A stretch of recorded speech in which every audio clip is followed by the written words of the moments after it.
are stupid or confused. The bottom line is, this is not uncommon. If you had friends in your life and today you started an online post about ridiculous gas prices, what percentage of your friends would join in and comment that you were right if you said $2.55? Let's say you said $2.55 a gallon is outrageous. It was just over $2 a gallon a few months ago. The oil companies are ripping us off. The government should step in and do something about this. We're being gouged at a time when, you know, budgets may be tight for struggling families. If you did something like that online and you asked people to comment, what percentage of your friends would respond favorably to that? You need new friends, all right? And listen, this class will help with that too. You will learn in this class that friends are overrated. All they do is bring problems, right? They're always complaining, always fighting with their girlfriends or their husbands, right? You got to remember their birthdays, remember all this other stuff. Listen, do like me. I got one friend. She's at home right now. That's it. One. Okay, and that's it. One birthday, one set of troubles. Okay, I've got a lot of acquaintances, but I don't get involved in their stuff. And I don't have to remember their birthdays. It's good stuff, all right? So your goal should be to be like me. A solitary, lonely human with one friend, all right? Life will be better. Okay, so if you were to go to your friends and say $2.55 a gallon, watch. $2.55 a gallon, while it's the market price, that is outrageous. We need to do something about this. We need legislation to freeze gas prices at 50 cents a gallon. How many of your friends would respond favorably to the idea of 50 cents a gallon for gasoline? 100%. Well, as we saw last time, when government looks at a marketplace like kidneys and decides, we don't like this, we're going to change this market. In what you saw last time, people die, suffer and die. In a moment, you're going to see people suffering and dying in an entire country. Okay? So let's pick up where we left off last time and show you the superiority of markets over politicians. So here we had supply and demand running all the way to the horizontal axis. Now make sure you understand, zero is not up here. Zero is right here. Price equal to zero on the origin, right there. Okay, so it's not slightly above, it's right there. So I think we saw, how many organ donations had there been so far this year? We actually had data on this, didn't we? I pulled up the national organ. Let's say it was 6,000. I know yesterday I pulled this up for my students. There were about 113,000 people waiting. So quantity demanded is 113,000. Quantity supplied was about 6,000. So at a price of zero, the government had created a shortage. So we got rid of the law and we said, what would happen if prices went to $10,000? And we saw that the third roll of prices kicks in immediately. Remember, prices direct resources to their most valued use. If the price went up to $10,000, and I think the way we did it was, for now we kept it illegal to sell while you're alive, right? So we could kind of ease people into it. Right? When I was a kid, the idea of smoking marijuana, I mean, you were Satan. If you smoke, I mean, my dad, before I left for college, said, if you go up there and start smoking marijuana, I will kill you. And I believed him. Okay? So it was just, oh my God, you smoke marijuana? You are the worst. I mean, the kids who smoked marijuana in high schools back in the 70s, 80s, they were the worst. Okay? So over time, we start questioning, oh, marijuana, why is it that bad? And then a few states say, okay, for medical reasons, we will allow you to smoke marijuana if you are suffering. Thank you. Okay? And then a couple of states say, we'll allow you to smoke marijuana, period. And then a few more states, and a few more. By the time you guys are my age, your children, when you're 50, your children will say to you, marijuana used to be illegal? That's like Bud Light being illegal. Okay? It will be shocking. But these things have to happen gradually. So let's suppose we legalize selling organs after you're dead. And so immediately, price goes up $10,000. And the beautiful thing about prices is nobody needs to sit there and go, how come you're offering me money for this? Why? you don't, when it comes to markets, you don't need to know the why, you only need to know the what. And the what is you make $10,000, okay? So immediately we see that the quantity of organ supply, what was the new number we came up with? Now, are you the only one that took notes? 20,000. 20,000, all right, so quantity supplied comes up to 20,000, all right? That's good news. There's 14,000 extra people deciding to get rid of the organs when they die, so now more people are living. But now we get to part 4. The fourth role of prices. Prices ration scarce goods and services, if you allow them to. What our government is currently doing is engaging in non-price rationing. So we're going to compare and contrast the two. Non-price rationing.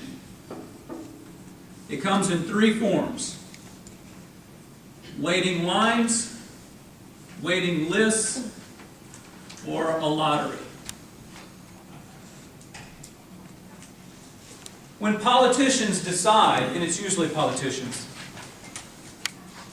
I'll let you get this down. Just right quickly, please. Neatness does not count right now.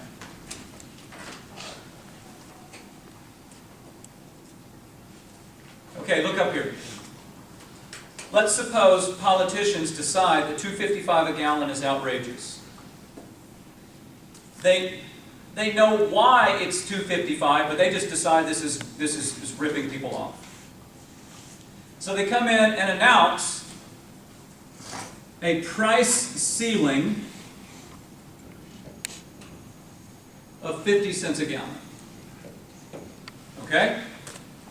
Now watch. Every time I draw a price ceiling, a lot of my, here's a mistake some of you are going to make carrying over to next week if you don't pay attention.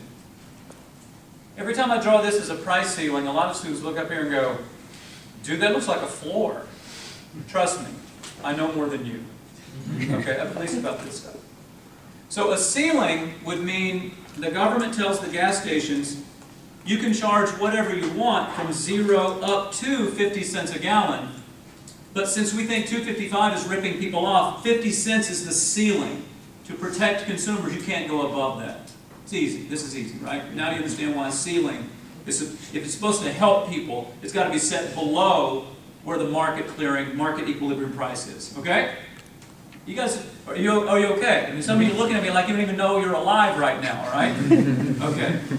So, now, the quantity of gasoline supplied is going to go down dramatically. Wawa will still be in business, because let me help you with something. Wawa does not make their profit from gasoline. Did you know the average profit per gallon of gasoline is about 3 or 4 cents a gallon? Wawa makes its profit. The gasoline is of no significance to Wawa. They use gasoline to get you to stop, because the profit margins are on the food and the gourmet convenience stuff you get inside Wawa. That's where the big markup takes place. That's where they make their money. So gas just gets you to stop. But there's not, if you just decided to open, I'm just going to open just a gas station, you're going to be gone quickly. You're going to be poor and then gone. All right?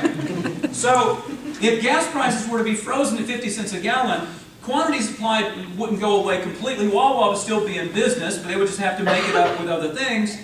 Consumers would be excited. We would buy bigger vehicles. That's what we prefer. We would go faster on the roads. That's what we prefer. We would sit there at Wendy's for an hour waiting for our food because we're too lazy to get out and park the car. All right, so quantity demanded would go up, quantity supply would go down, and it would create a shortage of gasoline. Now, to deal with the shortage, the government would then use non-price rationing to determine who gets gasoline. Are you following me? And it comes in one of 3 forms. We saw in chapter 5, there's a shortage of seats at charter schools in America, aren't there? What did they use? Did they auction off the seats to the highest bidder? No. What did they use? They used a lottery, right? Hundreds more people trying to get in than seats available. So they tell everybody, put your name in here and we'll spin the drum and we'll start picking people based on a lottery. Okay, we'll talk about what's wrong with that in just a moment. Waiting lists. This is what they do with kidneys, right? The legal price is 0 in this case. So they tell everybody, get on the list. There's far more of you that need a kidney than there are kidneys available. We're not going to allow the market to determine who gets them, okay? We're just going to put you on a waiting list. And in a moment, you'll see, when we go back to Venezuela, you'll see in the former Soviet Union, Venezuela, Cuba, North Korea, they tell you, we're going to keep prices low for things to help you, to keep you from being ripped off, but to deal with the shortages, you'll stand in lines, first come, first serve. Okay? Lines, lists, lotteries. 3 L's ought to be easy to memorize. Now, there's 3 problems with this. The 3 problems with non-price rationing. Number 1, the opportunity cost of wasted time.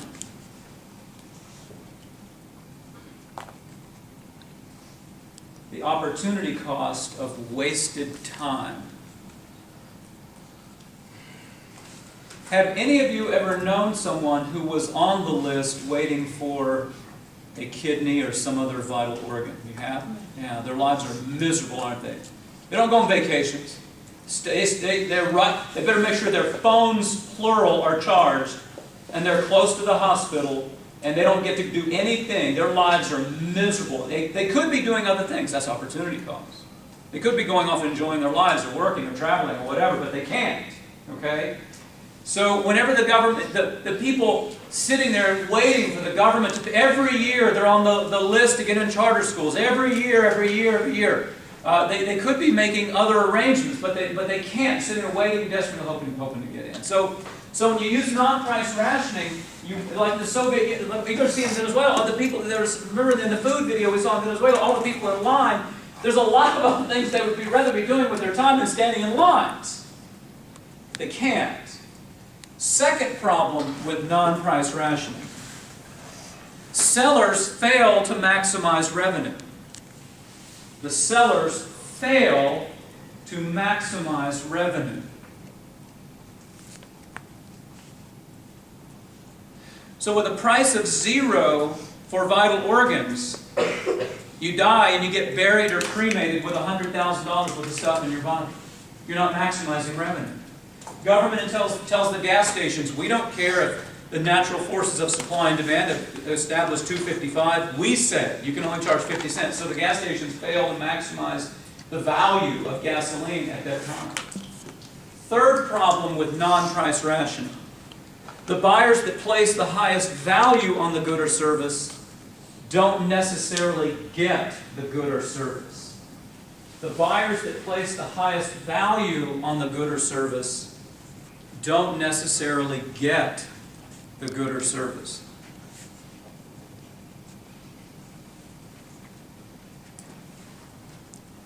All right, look how this works in the kidney example. Right now, because the waiting list is first come, first served, you might have a 77-year-old woman, let's say her husband has already passed away, her kids are all grown up, maybe she has no kids, whatever, let's say she has no kids, and she's next on the list to get a kidney. Right behind her on the list, let's say there's a 31-year-old single mother of 3 children. Now, economic efficiency would suggest that whom should get the next kidney? The 31-year-old mom with 3 kids, there seems to be greater societal and economic value of keeping her going. Now this is an economics class, right? Well, let's change the example. Let's say Bill Gates and I are both on the list, and I'm due next, and Bill Gates is right behind me. You get it now? All right, I don't want to hear any crying. I don't want to hear this is not fair. I don't want to hear any humanities majors say a word. You humanities majors, all you're taught all day is how to feel about things. Damn it, we're going to think in this class. Okay? So Bill Gates were ahead. If I were ahead of Bill Gates in line, and I got the kidney, and he died because one didn't come up, the economy and society are far worse off from him dying. I contribute some value, he's the one that should get it. But if it's illegal to sell and I just happen to get sick before him, they don't look at that, right? So grandma, it's just her time, right? She just needs to go.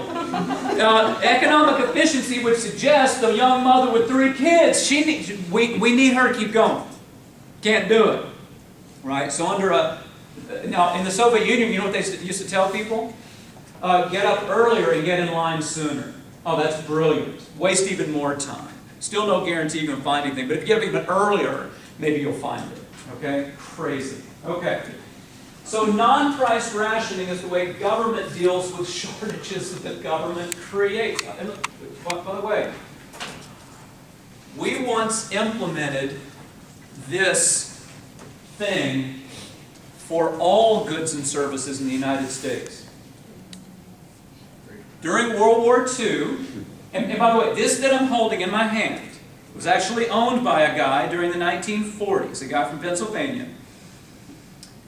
This idea came from the Soviet Union that had been doing this during the 1920s and 30s. Great, great, here we go. World War II, a battle to end fascism and Nazism, and we adopt communism to deal with economics. You know what, look what this thing is. It's a book filled with stamps. Here's how this worked, okay? So, the government, Franklin Roosevelt, hated businesses, hated capital, hated every bit of it, okay? So when World War II broke out, he was very mistrustful of businesses who might attempt to, God forbid, make a profit selling things during the war. We can't have profit during a war, even though profit is what helps people have incentives to create things, to win wars, right? But can't have profit during a war. So to get rid of profiteering, as it's called, the government stepped in and imposed price ceilings on everything in the United States. Made the consumption during World War II, it was illegal to go driving for pleasure purposes. If you lived in Orlando and you got caught driving to Cocoa Beach in 1944 to go to the beach, you got arrested because you were wasting gasoline that was needed for the troops. You understand? Women couldn't find silk stockings. No new cars were built during the war. You could not get car tires during the war. So certain things were illegal for you to even buy or sell.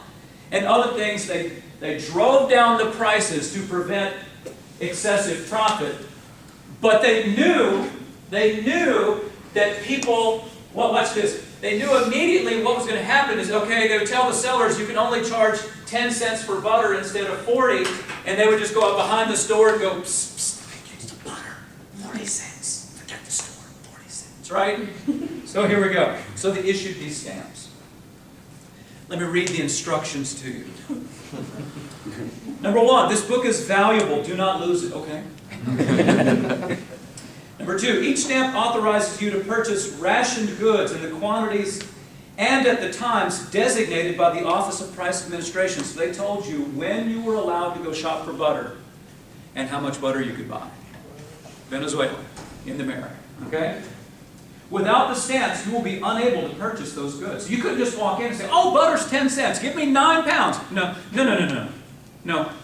There's limits on how much you can buy, based on the paperwork you filled out on how many family members you have, how many kids you have, and as you paid your 10 cents a pound, it also, that amount of butter would equal a certain amount of stamps. You had to tear the stamps out, right? So if you ran out of stamps, you weren't allowed to buy food in the United States of America. Pretty good, all right? So here we go. Number 3, detailed instructions concerning the use of the book and stamps will be issued. Watch for these instructions so you will know how to use your book and stamps. Your local War Price and Rationing Board can give you full information. Number 4, do not throw this book away when all of the stamps have been used or when the time for their use has expired. You may be required to present this book when you apply for subsequent books. Here's the best part. Here's the government lecturing us. Mommy and Daddy lecturing us now. Rationing is a vital part of your country's war effort. Any attempt to violate the rules is an effort to deny someone his share and will create hardship and help the enemy. This book is your government's assurance of your right to buy your fair share of certain goods made scarce by war. Price ceilings have been established for your protection. Dealers must post these prices conspicuously. Don't pay more. Give your whole support to rationing and thereby conserve our vital goods. Be guided by this rule. If you don't need it, don't buy it. What they should have put on here is that the shortages were caused by the government, and now the government's going to issue stupid ration books to deal with the shortages the government created when it imposed price ceilings on the economy. You'll read in chapter 8 about a guy who, in Texas, at the end of the war, when he opened up his warehouse, he had 23 million pounds of sugar that he refused to sell during the war. Why did he refuse to sell his sugar during the war? Because he was told he could not earn a profit selling sugar. So he just kept it. And did this help create a sugar shortage? Yes, right? So this guy stored it. War's going to end someday. War ends. They get rid of the Office of Price Administration. The price of sugar goes back up to where it's supposed to be based on Adam Smith's invisible hand of guiding prices to market equilibrium. The guy opened his warehouse, sugar for sale. So the very idiots who created the shortages to begin with and then told us we were going to rely on these lists and ration books, they're the ones who caused the problem that they said was caused by war. By the way, if you're interested, I've got a book in my office called, I can't remember the name of the book. It's in my office. It's on how CEOs of businesses all over the United States of America kept going to Roosevelt during World War II, begging him to let them make profit from selling tanks and jets and everything else. And he would give them these lectures.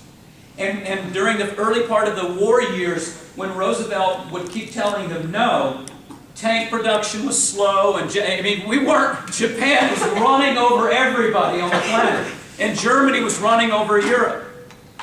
And Roosevelt finally gave in and allowed businesses to make profit. And if you read this book, it is amazing.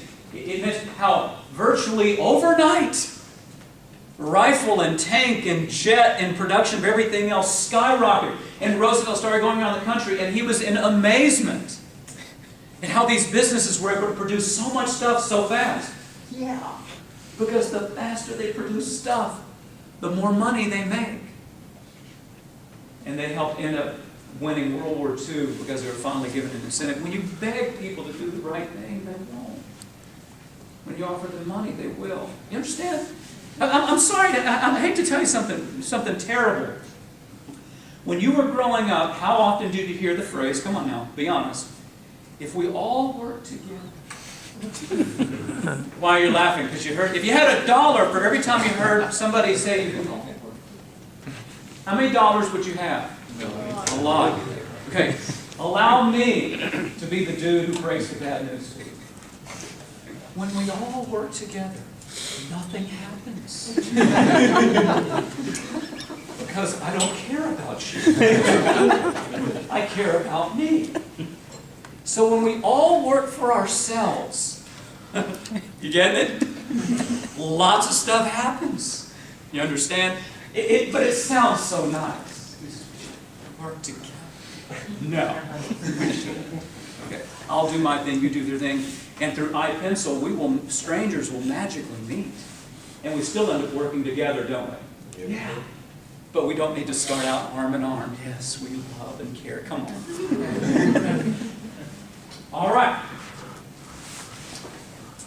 So, here we are now. Here's the punchline. $10,000. Let's say quantity demanded now goes down to 80,000 people. Look at this. This is the hard part. This is where emotion can start to kick in. This is where the water boy starts to appear. You ready? At a price of zero, 113,000 people who need organs all get on the list. It's free. But now that you got to pay, in this case, 33,000 people are there's no list anymore. There's no list because now you pay. 33,000 people are no longer out there because they're either not willing or able to pay. The 80-year-old grandma, she's going to drop out immediately, isn't she? $10,000, I'm almost dead anyway. Why would I do that? right? The 31-year-old is going to do GoFundMe, and they're going to take out a second mortgage on their house and borrow the money. You understand? Okay, but the price going up from zero will end up killing people. But look at what economics is all about. Let me share something with you. Years ago, every year Valencia, back in the day, every year Valencia would have a new theme for the year. One year the theme was critical thinking. It's the year of critical thinking. And since I've got a bad attitude about everything new, I swear to God, I mean, even if I like it, I hate it just because it's new. Okay? When they told us this was the year of critical thinking, I remember saying in some meeting, well, shouldn't we be doing that all the time anyway? Why? All of a sudden, this is the year. All right.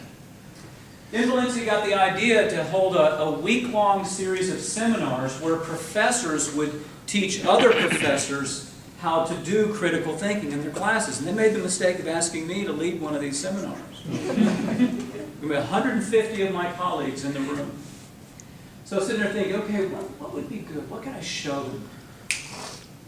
Yeah. Buying and selling human organs. That's it. Let's do that one. Things were going along well. The video, they could see, okay, and they were understanding the economics and what have you. And when I got to this part, and I talked about the law of demand and how when prices go up, it rations scarce goods and services to only those willing and able to pay, one of the humanities people, a lady sitting in the back, raised her hand, and because she hated me already, all right? All the humanities professors hate me. I mean, I think almost all. There's some new ones that haven't been told yet. See that Chandler's got, you gotta hate that. So she raises her hand and very angrily said, okay, this rationing thing, who's most likely to be rationed? Who's most likely not to get them? Poorer people, of course. So now people are very good. Now watch. She said, I said, please bear in mind, while it's true, prices going up will cause some people who can't afford it to not be in the market anymore. This was 15, 18 years ago, whatever. I wrote on the board that currently, with Albert Gore's law, 11 people every day die because the price is equal to zero. And I pointed out to her and the rest, I said, notice, it's easy to see, because quantity supplied goes up, more people are offering up their organs, and quantity demanded goes down some, there's going to be fewer than 11 people. Let's say 6 people a day die when the price is greater than zero. And then I made the mistake of talking about economic efficiency. And I said, and if you give an economist the choice, if we're given 2 scenarios, and we don't know the background story of either scenario, but we're told scenario number 1, 11 people every day are going to die. Scenario number 2, 6 people every day are going to die. We're interested in the 6, because 6 is better than 11. And she yells out, if one person dies because of your free market model, that's too many. Okay, I stayed calm. And I said, okay, so allow me to understand. 11 times 365, that's thousands a day dying right now. So if I'm hearing you correctly, you'd rather see thousands of people a year die. It'd be worse to have one a year die, one a day. She said, that's right, because she said at least under the current system, everybody has the same chance. But under your thing, only richer people have a chance. I stayed calm. I did not say, well, we want Bill Gates to live and for me to die. I did not say that, okay? Because I could tell. I mean, she and other, you could tell people were starting to look back at her, nod their head, like, yeah, I like her. Well, I want to say, excuse me, economist, not economist. You just listen, all right? So I said to her, I said, well, if you pay attention to the news, it's actually not true that under our current system, everybody has an equal chance, because you often hear about movie stars and athletes and singers who mysteriously are on the waiting list for a few weeks, and they get a kidney even if they've been alcoholics or drug addicts, and other people we don't know suffer and die. So I don't know how that's happening, but there's a Mickey Mantle and the singer Crosby. I mean, there's a lot of people who have been wealthy, have gotten stuff before everybody else. Okay? But she didn't want any part of it. Even when I showed her this. Watch this. I'd be willing to bet. See, I put $10,000 here. Do I know that there would still be a shortage at $10,000? Do I know that to be a fact? Of course not, because we don't have a legal market. Watch this. This is what I tried to do for her next. Look at this. Price, quantity. I think this next example might be more realistic. Demand, supply. Let's suppose the initial price of $10,000 is actually up here. Look what that would mean. It would mean the overall quantity of organs supplied is greater than the quantity of organs demanded. So 113,000 people need one. Maybe there might be 500,000 available at this price. Reason? More people die in America every day than there are people who need organ transplants. So we don't know whether the price would start out at a level that would create shortages or surpluses. We don't know any of this until we allow the market to exist. So I just guessed that 10,000 might be too low. But if it's up here, watch this. Now the price is above market equilibrium. The invisible hand is now putting downward pressure on prices. Let's say prices settle at $3,000. So now we're at 4 people a day dying, because if there's a surplus condition, prices come down and more people can afford them. I can do better than what? And I said to her, look, we could do better than 4 a day. Watch this. If we legalize the buying and selling of organs, I would want to see the law have a provision where if you want to, you can still be an organ donor and not sell them. There are a lot of people, for religious and personal reasons, would never sell one of their organs, but would donate. So here's what you could do. You could say, we're legalizing the buying and selling of organs, but if you donate, we'll allow you to deduct the market value of that organ based on when you donated and what the market value was. You'll be able to donate that like a charitable contribution from your taxes.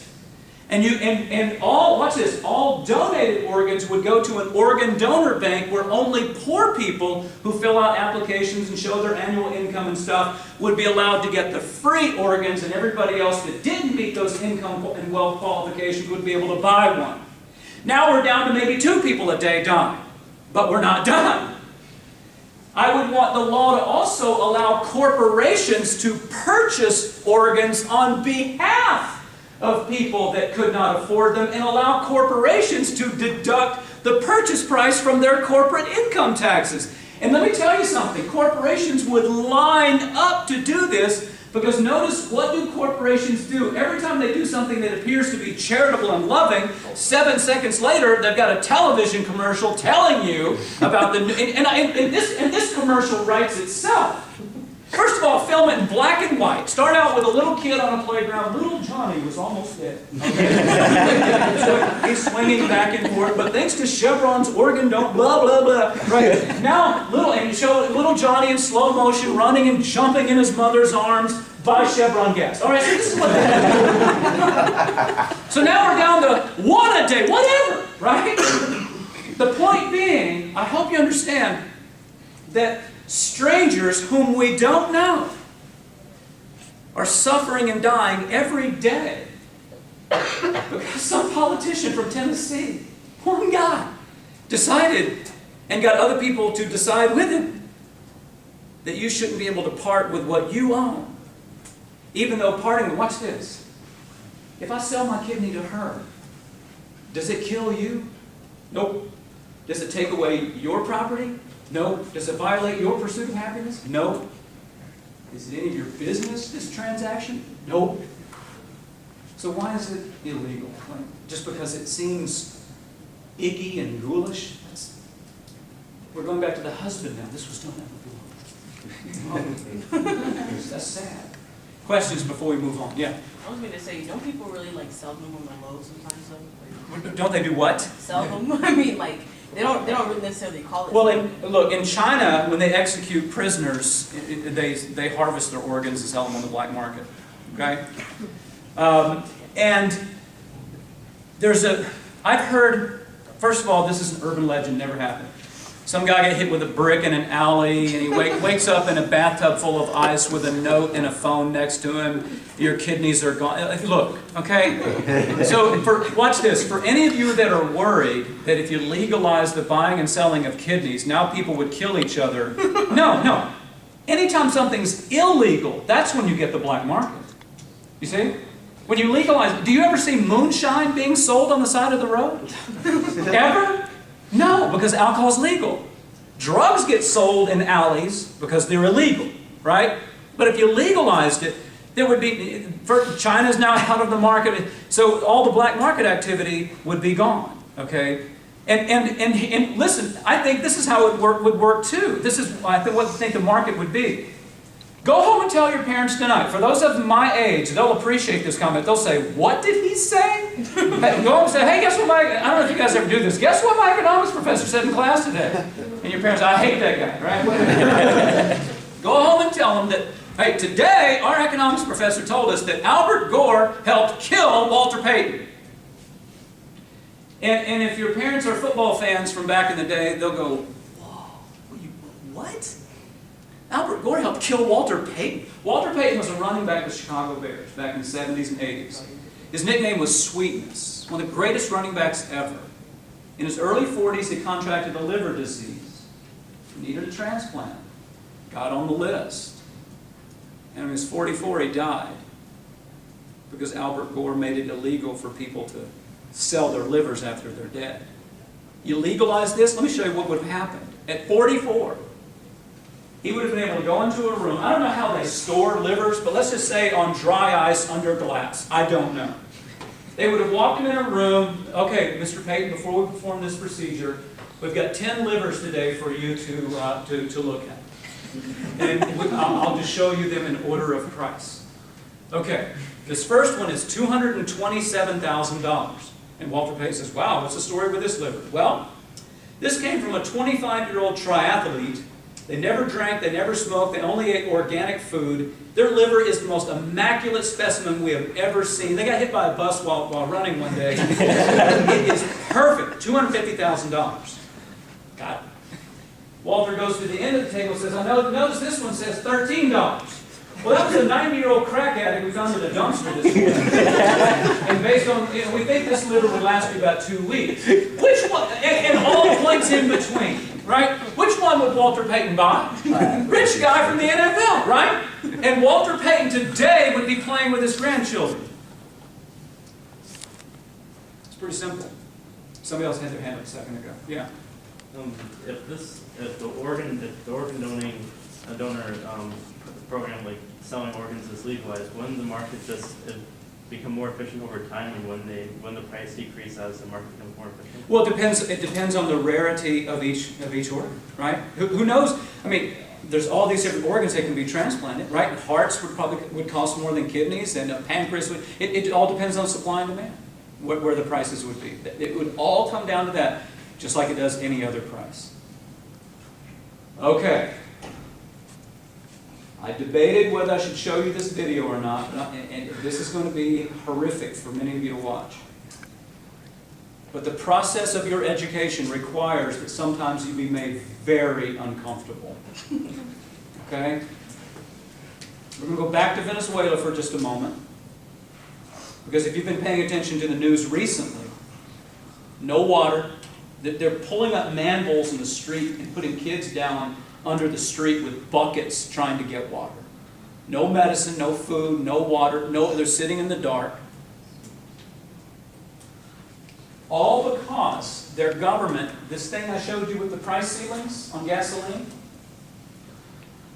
when Chavez came to power to prevent the exploitation of poor people by rich capitalist business owners, imposed price ceilings on the entire economy in the name of helping people.